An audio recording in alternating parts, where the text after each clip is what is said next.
பூச்சியியல்ல true ட்ரூரியோடைய அற்புதமான பணிகள் என்னென்னன்றத பார்க்கலாம்.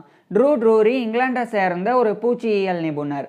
இவர் 1725 பிப்ரவரி 4 அன்னைக்கு இங்கிலாண்டில் இருக்கிற லண்டனுடைய சிட்டி ஆஃப் லண்டனில் இருக்கிற வுட் ஸ்ட்ரீட்டில் பிறந்தாங்க. இவர் சின்ன வயசுல இருந்தே பூச்சிகளை சேகரித்து வளர்த்து அவைகள் பற்றி தெரிஞ்சுக்கிறதுல ஆர்வம் காட்டி வந்தாங்க. இந்த நிலையில் இவர் 1739ஆம் ஆண்டு இவருடைய அப்பாவான ட்ரூ ட்ரூரி சீனியர் கீழே ஒரு அப்ரெண்டிஸாக ஜாயின் பண்ணாங்க. இவருடைய அப்பா ஒரு கோல்ட் ஸ்மித்தாகவும் சில்வர் ஸ்மித்தாகவும், அதாவது பொற்கொள்ளராகவும் வெள்ளிக்கொள்ளராகவும் இருந்தாங்க. மேலும் இங்கிலாண்டில் இருக்கிற லண்டன்லையும் எசெக்ஸ்லையும் பெரிய பெரிய பிஸ்னஸை வச்சும் நடத்தி வந்தாங்க. இதனால இவருடைய அப்பாவுக்கு கீழே இவர் ஒரு அப்ரெண்டிஸாக ஜாயின் பண்ணி தங்கத்தையும் வெள்ளியையும் வச்சு எப்படி பொருட்களை செய்யறதுன்ற பயிற்சிகளை மேற்கொண்டு வந்தாங்க. இவர் வளர்ந்ததுக்கு அப்புறமா இவருடைய அப்பாவுடைய பிஸ்னஸை ட்ரூ ட்ரூரியை டேக் ஓவரும் பண்ணுறாங்க.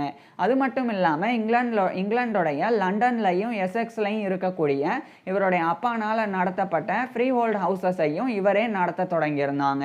ஸோ இப்படி முழுமையாக இவர் ஒரு சில்வர் ஸ்மித்தாவே மாறி இருந்தாங்க. இருப்பினும் கூட பூச்சிகளை பற்றி தெரிஞ்சுக்கிறதுல இவருக்கு இருந்த ஆர்வமானது இவருக்கு வயசு ஆக ஆக தொடர்ச்சியாக அதிகரிச்சுட்டே வந்தது. இதனால இவருடைய பிஸ்னஸை கவனித்து வந்தாலும் இன்னொரு பக்கம் ஆய்வுகள்லையும் ஈடுபட்டு வந்தாங்க. குறிப்பாக இங்கிலாந்து முழுக்க இவர் பயணம் பண்ணி இங்கிலாண்டில் இருக்கக்கூடிய வித்தியாசமான பூச்சிகளை சேகரித்து அந்த பூச்சிகளினுடைய வாழ்விடம் எப்படி இருக்குது, அந்த பூச்சிகள் எப்படி நடந்துக்குது, எப்படி பிஹேவ் பண்ணுது, அதே மாதிரி அந்த பூச்சிகள் எந்த மாதிரியான உணவுகளை சாப்பிடுது, தாவரங்களை சாப்பிடுதா அல்லது அந்த பூச்சிகளோட சின்னதாக இருக்கக்கூடிய வேறு பூச்சிகளை வேட்டையாடி சாப்பிடுதா, அது எப்படி இனப்பெருக்கம் பண்ணுது அப்படின்னு எல்லா விஷயங்களையுமே ட்ரூ ட்ரூரி தெரிஞ்சுக்கிட்டு அதை எழுதியும் வந்தாங்க. இது மட்டும் இல்லாமல் இவர் இங்கிலாந்தை தாண்டி வெளிநாடுகளில் இருக்கக்கூடிய பூச்சிகளையும் சேகரிக்கணும் அப்படின்னு விரும்பினாங்க. அப்போ இவர் இவருடைய பிஸ்னஸை கவனித்து வந்தனால இங்கிலாந்துலேருந்து வெளிநாடுகளுக்கு பயணம் பண்ணக்கூடிய ஷிப் ஆஃபீஸர்ஸ், அதே மாதிரி இந்த நேச்சுரல் ஹிஸ்ட்ரி கலெக்டர்ஸ் அப்படின்னா என்ன அர்த்தம்னா இந்த தாவரங்கள், பூச்சிகள், விலங்குகள் அவைகளினுடைய மாதிரிகளை சேகரிக்கக்கூடியவங்க தான் நேச்சுரல் ஹிஸ்ட்ரி ஸ்பெசிமன் கலெக்டர்ஸ் அப்படின்னு அழைக்கப்படுவாங்க. ஸோ அந்த மாதிரி கப்பலில் போகக்கூடிய அலுவலர்கள், அதே மாதிரி அந்த தாவரங்கள் மற்றும் விலங்குகள், அதே மாதிரி மற்ற இந்த பூச்சிகள் போன்ற உயிரினங்களினுடைய மாதிரிகளை சேகரிக்கக்கூடியவங்க. ஸோ அவங்ககிட்டெல்லாம் இவர் ஒரு ஒப்பந்தம் போட்டாங்க. நீங்கள் போய் எத்தனை பூச்சிகளை வெளிநாடுகள்லேருந்து சேகரிச்சுட்டு வர்றீங்களோ அத்தனை பூச்சிகளுக்கு உண்டான பணத்தை நான் கொடுக்குறேன் அப்படின்னு இவர் சொன்னாங்க. குறிப்பாக ஒரு பூச்சி, அது பெரிய பூச்சியாக இருந்தாலும் ரொம்ப சின்ன பூச்சியாக இருந்தாலும் பரவாயில்ல, இப்போ வெளிநாட்டிலேருந்து உதாரணமாக ஒரு அமெரிக்காவிலேருந்து ஒரு பூச்சியை சேகரிச்சுட்டு வந்தால் ஒரு பூச்சிக்கு 6 பென்ஸ் கொடுக்குறேன் அப்படின்னு சொல்லி ட்ரூ ட்ரூரி வாக்குறுதி கொடுத்துருந்தாங்க. 6 பென்ஸ் அப்படின்னா இப்போ 240 பென்ஸ் சேர்ந்தது தான் ஒரு பவுண்ட் அப்படின்றது. ஸோ அந்த காலத்தில் இந்த 6 பென்ஸ் அப்படின்றது இன்றைய மதிப்புப்படி, இந்திய மதிப்புப்படி பார்த்தா கிட்டத்தட்ட 500 ரூபாயிலிருந்து 1500 ரூபா வரைக்கும். ஸோ அந்த 6 பென்ஸ் ஒரு பூச்சிக்கு கொடுக்குறேன் அப்படின்னு சொல்லி இவர் சொல்லியிருந்தாங்க. இதனால் நிறைய ஷிப் ஆஃபீஸர்ஸ், அதே மாதிரி நிறைய அந்த நேச்சுரல் ஹிஸ்ட்ரி கலெக்டர்ஸ் எல்லாம் வெளிநாடுகளுக்கு பயணம் பண்ணி அவங்க வேறு விஷயங்களுக்காக போயிருந்தாலும் இவருக்காக பூச்சிகளை சேகரிச்சுட்டு இவர்கிட்ட கொடுத்தாங்க. பூச்சிகளை சேகரிச்சுட்டு வந்தாங்க அப்படின்னா உயிரோடு கிடையாது. ஏன்னா உயிரோடு வேற ஒரு இடத்துல இருக்கக்கூடிய பூச்சிகளை வேற ஒரு இடத்துக்கு கொண்டு போகிறது அப்படின்றது சவால் நிறைந்த விஷயம். முதல் சவால் என்னன்னா, பூச்சிகள் உயிரோடு இருந்தால் அது தப்பிச்சு போக வாய்ப்பு இருக்குது. இன்னொன்று என்னன்னா, பூச்சிகள் உயிரோடு இருந்தால் அதுக்கு தேவையான உணவை அதை வேறு இடத்துல இருந்து இன்னொரு நாட்டுக்கு கொண்டு வர்ற வரைக்கும் கொடுத்துட்டே இருக்கணும். அதனால அது ரொம்ப கஷ்டம். ஏன்னா இப்போ அமெரிக்காவிலேருந்து யூரோப்புக்கு ஒரு பூச்சியை கொண்டு வராங்க கப்பலில் அப்படின்னா அந்த காலத்துலலாம் இந்த கப்பல் போக்குவரத்து தான் இருந்தது. அது ரொம்ப நாள் எடுக்கும். ஸோ அவ்வளோ நாட்களும் அந்த பூச்சிகளை பாதுகாப்பாக பார்த்துக்கிட்டு அதுக்கு தேவையான உணவு கொடுக்கணும். அது ஒன்று. இன்னொன்று என்னன்னா, அமெரிக்காவில் இருக்கக்கூடிய கால சூழ்நிலைக்கு ஏற்ப அங்கே பூச்சிகள் இருக்கும். அந்த பூச்சிகளை எடுத்துகிட்டு இங்கிலாந்துக்கு வந்தால் அந்த கால சூழ்நிலை ஏற்றுக்காமல் அந்த பூச்சிகள் இறந்தும் போயிடும். எதனால் அதை கொன்று தான் எடுத்துகிட்டு வருவாங்க.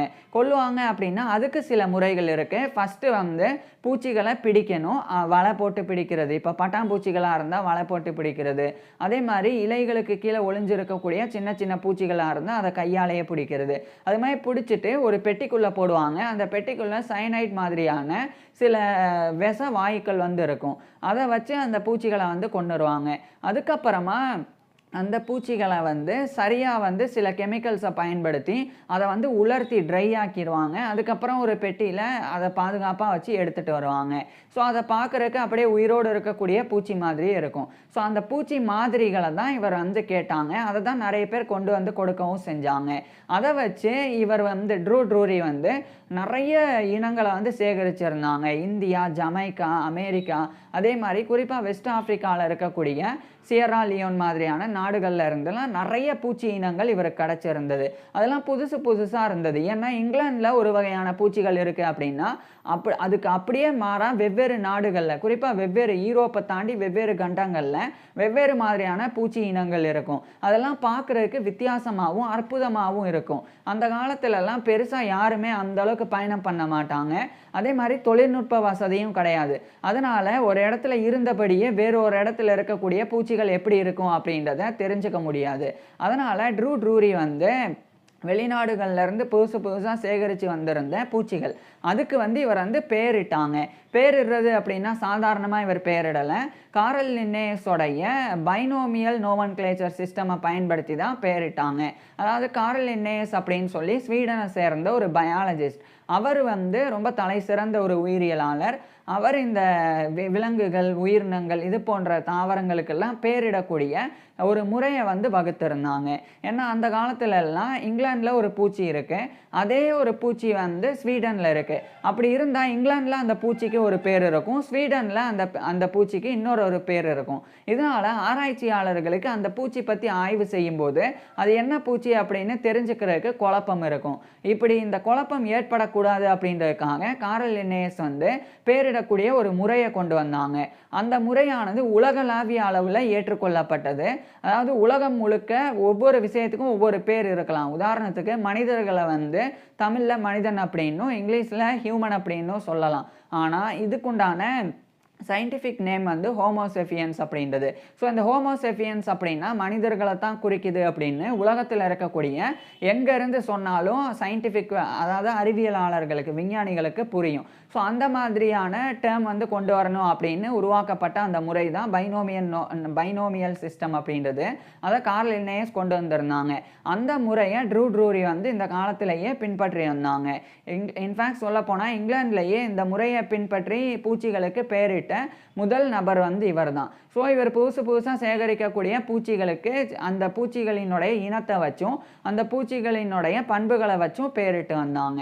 அதுக்கப்புறமா 1770 இந்த காலத்தில் ட்ரூ ட்ரூரி வந்து ஒரு முக்கியமான ஒரு புக்கை வந்து உருவாக்கியிருந்தாங்க. அந்த புக்கில் 240 பூச்சிகளினுடைய படங்களை வந்து குறிப்பிட்டிருந்தாங்க. அந்த படங்களை இவரே வந்து வரையலை. இவர் வந்து ஒரு பூச்சியினுடைய மாதிரியை சேகரித்த பிறகு அந்த பூச்சி எப்படி இருக்கும் அப்படின்றத வரைகிறதுக்கு சில நபர்களை இவர் வந்து வச்சிருந்தாங்க. குறிப்பாக மோசஸ் ஹாரிஸ் அப்படின்ற இங்கிலாண்டை சேர்ந்த ஒரு என்டமாலஜிஸ்ட், பூச்சியியல் நிபுணர் அண்டு என்கிரேவர். இவர் வந்து இந்த காப்பர் பிளேட்ஸ் அப்படின்னு ஒன்று இருக்குது, அதை வச்சு படங்களை உருவாக்கக்கூடியவர். அதே மாதிரி ஒரு பெண் இருந்தாங்க. அவங்க வந்து மேரி காட்சைட் அப்படின்னு சொல்லி, அவங்க இங்கிலாண்டை சேர்ந்த ஒரு ஃபீமேல் வாட்டர் கலரிஸ்ட். அவங்க வந்து வரையப்பட்ட படங்களுக்கு வந்து நிறங்களை கொடுப்பாங்க. இது மாதிரியான சில நபர்கள், பீட்டர் மேசல் அப்படின்னு சொல்லி ஒரு ஆர்டிஸ்ட் இருந்தாங்க, இங்கிலாண்டை சேர்ந்தவர். ஸோ இவங்க எல்லாம் தான் இவருடைய புத்தகத்தில் படம் வரைகிறதுக்கு உதவியாக இருந்தாங்க. நான் ஏற்கனவே சொன்னேன் காப்பர் பிளேட்ஸ் அப்படின்னு. காப்பர் பிளேட்ஸ் அப்படின்னா என்னென்னா, அந்த காலத்தில் இந்த புகைப்படம் எடுக்கக்கூடிய வசதிலாம் கிடையாது. அதனால் இப்போ ஒரு ஓவியத்தை வரையணும் அப்படின்னா அதுக்கு காப்பர் பிளேட்டை வந்து எடுத்துக்கிட்டு அதை வந்து சாஃப்ட் ஆக்கிடுவாங்க, மென்மையாக்கி, அதாவது சாஃப்ட் ஆக்கிடுவாங்கன்னா அதை வந்து சமதளமாக்கி அதில் வந்து சில அச்சுகளை வந்து இடுவாங்க. ஒரு சில டூல்ஸை பயன்படுத்தி கீறல் மாதிரி பண்ணுவாங்க, அப்படியே வரைவாங்க. உதாரணத்துக்கு இப்போ ஒரு சிலந்தி இருக்குது அப்படின்னா அந்த சிலந்தியை அப்படியே அந்த காப்பர் பிளேட்ஸில் வரைவாங்க. அப்போ அந்த காப்பர் பிளேட்ஸில் அந்த சிலந்தி வரையப்பட்ட வடிவம் வந்து அப்படியே வந்து பள்ளமாக மாறி இருக்கும். அதுக்கப்புறம் அதில் வந்து மை, சில கெமிக்கல்ஸ் எல்லாம் தெளிப்பாங்க.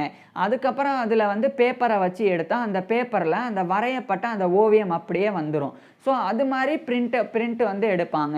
ஸோ இப்போ ஒரே இப்படி வரைஞ்சி தான் வந்து பூச்சிகளை வரைஞ்சி தான் விளக்கணும் அப்படின்னா ஒவ்வொரு புத்தகத்துலையும் அதே பூச்சியை மறுபடியும் வரைய முடியாது. அதனால ஒவ்வொரு புத்தகங்கள்லையும் அந்த பூச்சிகளை பிரிண்ட் பண்ணுறதுக்காக காப்பர் பிளேட்ஸ் முறை வந்து பின்பற்றப்பட்டது. ஸோ அதை பின்பற்றி தான் இந்த மாதிரியான படங்களை இவர் வந்து உருவாக்கி வந்தாங்க. நான் ஏற்கனவே சொன்ன மாதிரி 240க்கும் மேற்பட்ட பூச்சிகளினுடைய படங்கள் அது நாள் வரைக்கும் இங்கிலாந்துக்கு அறியப்படாத பூச்சிகளினுடைய படங்களை இவர் வந்து வரைய வச்சுருந்தாங்க. அதில் குறிப்பாக சொல்லப்போனால் சில பூச்சிகள் ஹெர்குலிஸ் பீட்டல் அப்படின்னு ரொம்ப ஒரு ஒரு வித்தியாசமாக இருக்கக்கூடிய ஒரு வண்டு, அதே மாதிரி கோலியத் பீட்டல் அப்படின்னு சொல்லி இன்னொரு வண்டு இனம் இருக்குது. அதுக்கப்புறமா சேராக்ஸ் அப்படின்னு சொல்லி ஒரு வகையான வண்ணத்து பூச்சி பட்டாம்பூச்சி அதனுடைய ஓவியத்தை வந்து வரைஞ்சிருந்தாங்க. அது மட்டும் இல்லாமல் செத்தோசியா அப்படின்னு சொல்லி இன்னொரு வகையான பட்டாம்பூச்சி, இதெல்லாம் ரொம்ப அழகான பூச்சிகள். இது மாதிரி 240க்கும் மேற்பட்ட பூச்சி இனங்கள் அந்த புத்தகத்தில் இருந்தது. அந்த புத்தகத்தை தான் 1770ஆம் ஆண்டு இவர் ட்ரூ ட்ரூரி வந்து illustrations of natural history wherein are exhibited upwards of 240 figures of exotic insects அப்படின்னு சொல்லி அந்த ஒரு புத்தகத்தை வந்து வெளியிட்டிருந்தாங்க. இதனுடைய ஷார்ட் டைட்டில் வந்து இல்லிஸ்ட்ரேஷன்ஸ் ஆஃப் நேச்சுரல் ஹிஸ்ட்ரி அப்படின்றது. ஸோ அதில் இவர் வந்து நான் ஏற்கனவே சொன்ன மாதிரி 240க்கும் மேற்பட்ட பூச்சிகளினுடைய அந்த வரைபடங்களை கொடுத்து, அந்த வரைபடங்களை கொடுத்து மட்டும் இல்லாமல் அந்த பூச்சிகள் எப்படி இருக்கும், அதனுடைய நிறம் என்ன இருக்கும். ஏன்னா அந்த காப்பர் பிளேட்ஸில் பிளாக் அண்ட் ஒயிட்டில் தான் வந்து பிரிண்ட் பண்ணுவாங்க பூச்சிகளினுடைய படங்களாக இருக்கட்டும், வேறு உயிரினங்களினுடைய படங்களாக இருக்கட்டும், எதுவாக இருந்தாலும். அதனால் அந்த பூச்சிகள் என்ன நிறத்தில் இருக்கும், அதனுடைய ரெக்கை எப்படி இருக்கும், அதனுடைய கால்கள் எப்படி இருக்கும், அது எப்படி வந்து நடக்குது, அது எப்படி இனப்பெருக்கம் பண்ணுது, அது எந்த மாதிரியான உணவுகளை சாப்பிடுது, அது எந்த மாதிரியான வாழ்விடத்தில் வாழுது அப்படின்னு ஒரு பூச்சி எடுத்துக்கிட்டா, உதாரணத்துக்கு அந்த சேராக்ஸ் அப்படின்ற பட்டாம்பூச்சியை எடுத்துக்கிட்டா அதனுடைய முழு செயல்பாடுகளையும் இவர் வந்து முழுமையாக விளக்கியிருந்தாங்க அந்த புத்தகத்தில். இது மாதிரி 240 பூச்சி இனங்களினுடைய அந்த 240க்கும் மேற்பட்ட பூச்சி இனங்களினுடைய அந்த விளக்கங்களை இவர் வந்து கொடுத்துருந்தாங்க. அதனால் அந்த புக்கு வந்து ரொம்ப ஃபேமஸாக போகுது. அதுக்கப்புறம் 1773ஆம் ஆண்டு மீண்டும் அந்த இல்லிஸ்ட்ரேஷன்ஸ் ஆஃப் நேச்சுரல் ஹிஸ்ட்ரி அதனுடைய செகண்ட் வால்யூமை இவர் வந்து வெளியிட்டாங்க. இதுக்கப்புறம் சில ஆண்டுகளுக்கு பிறகு 1780 இந்த காலத்துல எல்லாம் இவர் ட்ரூ ட்ரூரி வந்து அந்த இங்கிலாந்துடைய லண்டனில் இருக்கிற society of entomologist of London அப்படின்னு ஒரு சொசைட்டி, இது வந்து பூச்சியியல் நிபுணர்களுக்கு உண்டானது. அதனுடைய ஒரு பிரசிடெண்டாகவே இவர் வந்து நியமிக்கப்பட்டாங்க. அடுத்த 2 ஆண்டுகள் 1782 வரைக்கும் அந்த பொறுப்பில் இவர் வந்து இருந்தாங்க. அதுக்கப்புறம் அந்த 1782ஆம் ஆண்டு இவர் வந்து மீண்டும் அந்த illustrations of natural history wherein are exhibited upwards of 240 figures of exotic insects அப்படின்ற அந்த புத்தகத்தினுடைய 3rd வால்யூமை வெளியிட்டாங்க. இதில் எல்லாத்துலேயுமே அந்த நான் ஏற்கனவே சொன்ன மோசஸ் ஹாரிஸ் அண்டு பீட்டர் மேசல் அவங்களுடைய ஓவியம் அதில் இடம்பெற்றிருந்தது. குறிப்பாக இந்த மோசஸ் ஹாரிஸ் அவர்லாம் வந்து ரொம்ப துல்லியமாக படங்களை வரையக்கூடியவர். இதனுடைய இன்ட்ரோடக்ஷனில் ட்ரூ ட்ரூரி வந்து அந்த புத்தகங்களினுடைய இன்ட்ரோடக்ஷன்லேயே குறிப்பிடுவாங்க, இதில் வரையப்பட்ட படங்கள் எல்லாமே வந்து கற்பனை கிடையாது, உண்மையான பூச்சிகள் தான் வரையப்பட்டிருக்கு அப்படின்னு. அதனால் அந்த புத்தகங்கள் எல்லாம் மிகப்பெரிய அளவில் பெரிய ஒரு அந்த வளர்ச்சி அடைஞ்சது அந்த புத்தகத்தினுடைய விற்பனை. அதுக்கப்புறம் 1800 இந்த காலகட்டத்தில் ட்ரூ ட்ரூரி வந்து இன்னொரு ஒர்க்கையும் வந்து பண்ணாங்க. அது வந்து directions for collecting insects in foreign countries அப்படின்னு சொல்லி ஒரு 3 பேஜ் கொண்ட பேம்ஃப்ளெட், ஒரு துண்டுச்சீட்டு, அது ஒரு துண்டுச்சீட்டு மாதிரி தான் பேம்ஃப்ளெட் அப்படின்றது, ஆனால் 3 பேஜஸ் இருக்கும். அந்த ஒரு ஒர்க்கை 1800களில் ட்ரூ ட்ரூரி வந்து வெளியிட்டாங்க. இதில் என்ன அப்படின்னா, இந்த பூச்சிகளை சேகரிச்சுட்டு வரணும், அதுக்கு நான் 6 பென்ஸ் கொடுக்குறேன் அப்படின்னு இவர் சொல்லிட்டாங்க. ஆனால் பூச்சிகளை சேகரிக்கிறது அப்படின்னா எல்லாராலையும் அதை முடியாது, அது எப்படி சேகரிக்கணும் அப்படின்னும் தெரியாது. அதனால இந்த ஒரு பேம்ஃப்ளெட்டில் இவர் வந்து குறிப்பிட்டிருந்தாங்க எப்படி ஒரு பூச்சியை ஃபஸ்ட்டு வேட்டையாடணும், அதுக்கப்புறம் அந்த பூச்சி சேதம் அடையாமல் எப்படி அதை வந்து கொல்லணும், அதுக்கப்புறம் அந்த பூச்சியை எப்படி பதப்படுத்தி இங்கே வந்து கொண்டு வரணும், அப்படி முழு தகவல்களையும் அதில் வந்து எழுதியிருந்தாங்க. அதில் இவர் வந்து ஹென்ரி ஸ்மித்மேன் அப்படின்னு சொல்லி ஒரு இங்கிலீஷ் நேச்சுரலிஸ்ட் இருந்தாங்க. அவர்கிட்ட இருந்து இவர் வந்து நிறைய ஸ்பெசிமென்ஸை வந்து கலெக்ட் பண்ணாங்க. வில்லியம் ஹண்டர் அப்படின்னு சொல்லி ஒரு நபர், அவர் வந்து ஒரு தலை சிறந்த சர்ஜனாக இருந்தாங்க. அவர்கிட்ட இருந்து இவர் வந்து இந்த மாதிரியான ஸ்பெசிமென்ஸ் எல்லாம் வந்து கலெக்ட் பண்ணாங்க. ஸ்பெசிமென்ஸ் அப்படின்னா மாதிரிகள். ஸோ அது எல்லாத்தையுமே இவர் வந்து கலெக்ட் பண்ணி எல்லா புத்தகங்களையும் தொடர்ச்சியாக அவர் வந்து அதை பற்றி ஸ்டடி பண்ணி வெளியிட்டு வந்தாங்க. இந்த நிலையில் இவர் வந்து அந்த directions for collecting insects in foreign countries அப்படின்னு வெளியிட்டிருந்த பேம்ஃப்ளெட். அது வந்து ஜெர்மன் போன்ற பல மொழிகளில் வந்து மொழிமாற்றம் பண்ணப்பட்டு உலகம் முழுக்க வந்து வெளியிடப்பட்டது. ஏன்னா அந்த அளவுக்கு பூச்சிகளினுடைய சேகரிப்பில் இவருடைய அந்த படைப்பானது ரொம்ப உன்னதமாக இருந்தது. இந்த நிலையில தான் 1804ஆம் ஆண்டு இவர் ஜனவரி 15 அன்னைக்கு இவருடைய 78 வயசுல ட்ரூ ட்ரூரி வந்து இறந்து போனாங்க. இவர் இறந்து போன கிட்டத்தட்ட 33 ஆண்டுகளுக்கு பிறகு 1837ஆம் ஆண்டு இல்லிஸ்ட்ரேஷன்ஸ் ஆஃப் நேச்சுரல் ஹிஸ்டரி அப்படின்ற இவருடைய புத்தகமானது இல்லிஸ்ட்ரேஷன்ஸ் ஆஃப் எக்ஸாக்டிக் என்டமாலஜி அப்படின்ற டைட்டிலில் அதனுடைய டைட்டில் வந்து மாற்றப்பட்டு ஜான் ஓபடயா வெஸ்வுட் அப்படின்ற ஒரு நபர் அவர் மூலம் வந்து அவர் மூலமாக வந்து அந்த ஒரு புத்தகத்தினுடைய டைட்டில் வந்து மாற்றப்பட்டு மேலும் அவர் மூலமாக அதில் வந்து இன்னும் மேற்கொண்டு 400க்கும் மேற்பட்ட இவர் வந்து 240க்கும் மேற்பட்ட ஸ்பீசிஸ் வந்து அதாவது பூச்சிகளினுடைய இனங்களை வந்து அதில் எழுதியிருந்தாங்க. அவர் வந்து இன்னும் 400 வந்து அட்டாச் பண்ணாங்க. ஸோ ஒட்டுமொத்தமாக 650க்கும் மேற்பட்ட புதிய வகையான பூச்சி இனங்கள் அவைகளை பற்றி 1837ஆம் ஆண்டு இல்லிஸ்ட்ரேஷன்ஸ் ஆஃப் எக்ஸாக்டிக் என்டமாலஜி அப்படின்ற புத்தகத்தில் ஜான் ஓபடயா வெஸ்வுட் மூலமாக வெளியிடப்பட்டது. அவரும் வந்து இங்கிலாண்டை சேர்ந்த ஒரு பூச்சியியல் நிபுணர் தான். ஸோ இப்படி இவருடைய இறப்பின் பிறகும் இவருடைய படைப்பு வந்து பேர் சொல்லக்கூடியதாக இருந்தது. அந்த அளவுக்கு ட்ரூ ட்ரூரி வந்து மிக முக்கியமான ஒரு பூச்சியியல் நிபுணராக இருந்தாங்க. இன்ஃபேக்ட் சொல்லப்போனால் அந்த காலத்தில் வாழ்ந்த தலை சிறந்த பூச்சியியலாளர்களில் இவரும் ஒருத்தர். ஸோ இப்பேற்பட்ட ட்ரூ ட்ரூரி பற்றி நீங்கள் என்ன நினைக்கிறீங்க அப்படின்றத கீழே கமெண்ட்ஸில் சொல்லுங்கள். அதே மாதிரி நான் ஏற்கனவே இந்த காரல் லின்னேயஸ் அவருடைய ஃபுல் லைஃப் ஹிஸ்ட்ரியை பேசியிருக்கேன். அதாவது அந்த பேரிடக்கூடிய சிஸ்டத்தை உருவாக்கினார் அப்படின்னு சொன்ன நபர். ஸோ அந்த காரல் லின்னேயஸோடைய ஃபுல் லைஃப் ஹிஸ்ட்ரியை பார்க்குறதுக்கு கீழே டிஸ்கிரிப்ஷனில் லிங்க் கொடுத்துருக்குறேன். கட்டாயமாக பாருங்கள். தேங்க்யூ.